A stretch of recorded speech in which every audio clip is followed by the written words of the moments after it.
Can we talk about the American dream? So, I am a child of immigrants, meaning that both of my parents were not born in the US. They were born outside of the US and they came to America for a better dream. I know all of us are like, you know, what is it? The house with the white picket fence and two and a half children and the dog, or whatever the case might be. Um, so yeah, so my parents fled their countries that were going through coups and famines and wars. And the dream was very specific, right? And not only was it so specific for what they wanted for their lives, but it was also specific for obviously what their children would produce, right? Because you always want your children to be better for you. Um, and what that kind of looked like was the kindergarten jobs. And the kindergarten careers are doctor, lawyer, engineer, etc., right? All the jobs you say you want to do when you're a kindergartner. And these are also jobs that are supposed to be stable. No matter what the economy goes through, these jobs should still remain. And we're seeing that kind of change, right? So what happens when you grow up and you decide, actually, the American dream is a lie, the American dream is dead, and you realize that the definition of wealth that we've been sold is completely wrong. So that's kind of where I'm at, right? And I feel validated in this because of my own lived experience, but also if you read, I believe she talks about it in Becoming. That was the first book that Michelle Obama wrote, I believe. And she talks about how after being a lawyer for a few years, she decided, like, this is not what I want for myself. And she talks about how I think she was in the car with her mom, and then she was trying to like spit it out that, like, hey, I no longer want to do this. And I don't quite remember her mom's response. I don't know if she was like super supportive right away or if she was like questioning her. But obviously, Michelle decided not to be a lawyer anymore and it worked out for her. And I feel similarly. Went to school. I got the government job. I got all these stable things. And I was like, this is not the life I want to live, right? Because wealth, the old way, is a certain salary, a certain title, a certain house, and all in all, stability and respectability. And what I realize is that the new definition of wealth isn't really a number, right? The number that you can consider wealthy becomes your own personal number. So that could be a thousandaire, a millionaire, a billionaire, whatever, right? And we won't talk about, those different stratifications right now, but that's what it is. So that number is something that you decide for yourself. But then pretty much how you decide that number is what'll give you optionality. And optionality is the freedom to do what you want, right? It's time freedom, it's location freedom. It means I don't have to be at a specific place at a specific time, 5 days a week. It means I do what I want, you know? And I get up and I go and I do what I want. And there are variations to this, right? There are variations to how this can happen depending on your life stage. So, for example, last year, I took a sabbatical. So I really could truly get up and do whatever I want. No need to ask for PTO, whatever. I came back into the workforce 'cause I wanted to learn a few more things in the workforce and having steady income as long as you have it is nice, right?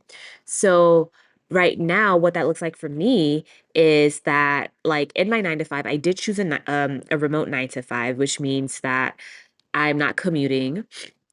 My company is they lean into remote, meaning that I'm able to be flexible in my schedule a bit. So I'm setting the time I want to meet with my clients. I'm able to negotiate the time I'm meeting with like my manager, stuff like that. So it's not like, oh my gosh, every single day if I'm not at my desk by 9 o'clock, there's going to be a problem.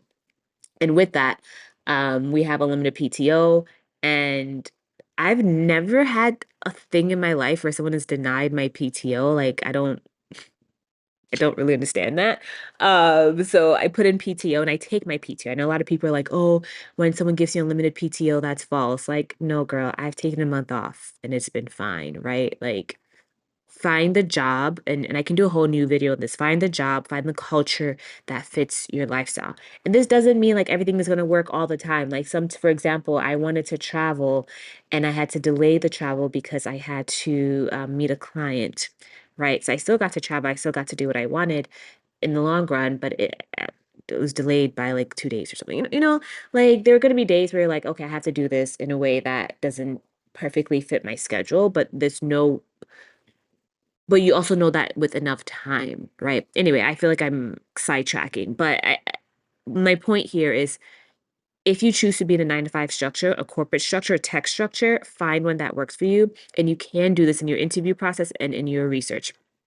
And if you need support doing that, like that's what I do with my clients, but I'm also happy to do a video on it if you want. Okay. So freedom is important, right? So I want to talk about like golden handcuffs, right? The invisible limitations that we place on ourselves as to like why we can't find these jobs or why we can't achieve this new version of wealth and freedom, right? Because I think we thought our adult life should look a certain way, and when it doesn't, we feel like it's someone's fault, and it's really not, right? So this is for like the person who wants another way, but you're not entirely sure how, right? Right. Because I want us to all have true wealth, which is the number of viable choices you have at any given moment, right? Whether it's to change a job, to leave a job, to explore a new country, whatever the case might be, right? And this is in theory for me. For years, I was laser focused on one thing, and that was creating options. I paid off my debt. I made a ton of sacrifices. I didn't go out. Like my friends were very much like, "Who are you?" I lived at home for some time. I didn't do all this stuff a 20-year-old, who has a quote unquote good job should do because I was hyper focused on no debt and a robust savings and investment. I started investing the minute I got out of grad school. And I say grad school because I did a 5-year program. So I went undergrad and grad together. So I started investing. I started paying off debt. I paid off my 60K worth of debt within a year and a half, about 18 months. And I was investing from the start. And I was also saving, always have a minimum of at least 6 months of cash, right? To pay rent, to do whatever. And by the time I took up my sabbatical, I had a year minimum worth of savings. So I could do everything I was doing before, plus even more, without worrying about I'm going to run out of money.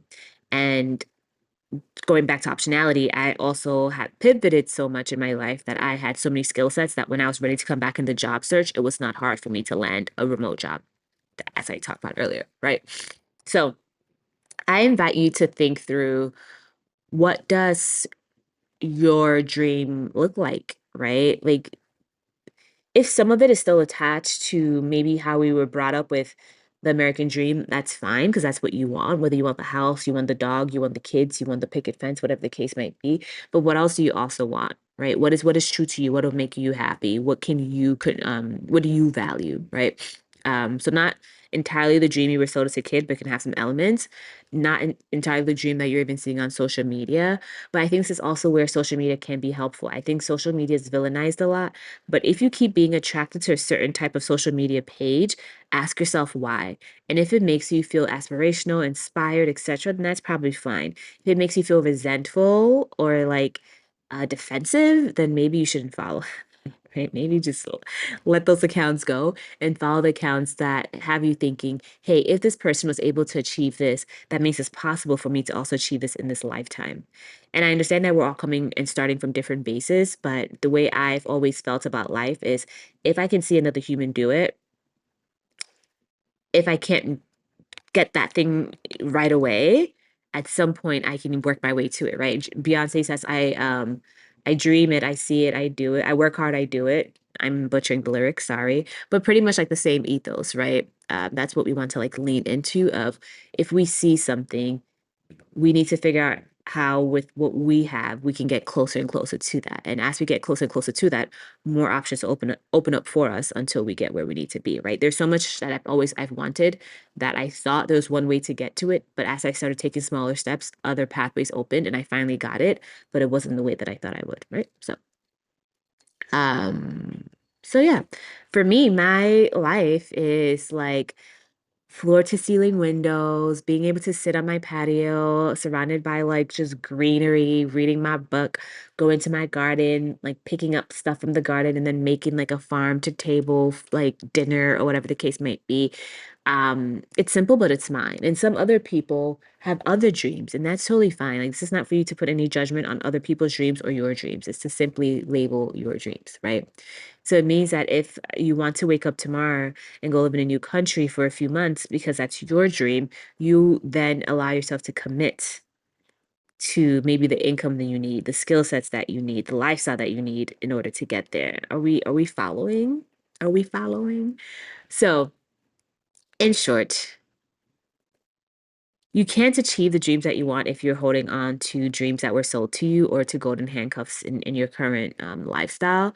So like these are traps that we set up for ourselves, right? And they're traps that once you've made a decision, like let's say you're at a job, it could be a golden handcuff, right? But doesn't mean like rip them off right away. It means like think through how do I finesse out of these? And like how much time? Is it 2 months? Is like not to be gruesome, but think of like I recently saw this like TikTok of this cop like showing us how to get out of handcuffs if we were ever kidnapped. And he does a shimmy, he stands up. Like the TikTok is maybe, I don't know, like 3 minutes, but it's TikTok. So, I'm sure it took him much longer to film it and everything. So think about it in the same way. Like there's so many steps and maneuverings that you need to do to get out of those golden handcuffs, but you're doing it in service of a way that you're not drawing attention to yourself in any negative way, and or you're not harming yourself. Because what's the point of let's say you are kidnapped and you're drawing your attention to yourself. Now they're just gonna like make it harder for you to leave, and or you're gonna like leave with all these scars that you don't, it doesn't have to be that hard. Anyway, I'm like tangent. um what's my last thought? Let me look at my notes. Oh yeah, and then I think also with the golden handcuffs understanding, sometimes we chase titles instead of impact, right? So really think about the impact that you want.